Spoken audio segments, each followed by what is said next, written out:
Hello guys, in today's training or in today's video, I'm going to be teaching us how to create a professional NFT Discord server.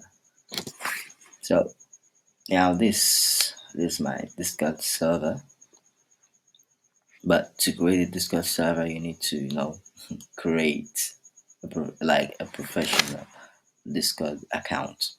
Then you can just go ahead and click on this plus icon here, as you can see.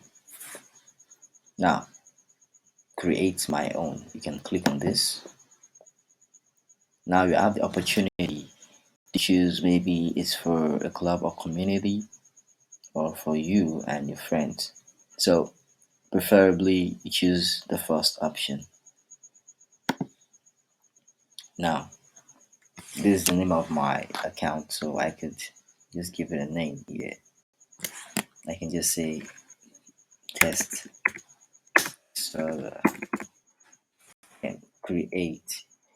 I could add a video, an image here. Let's see if I have an image. So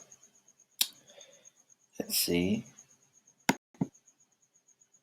Let me just add one here.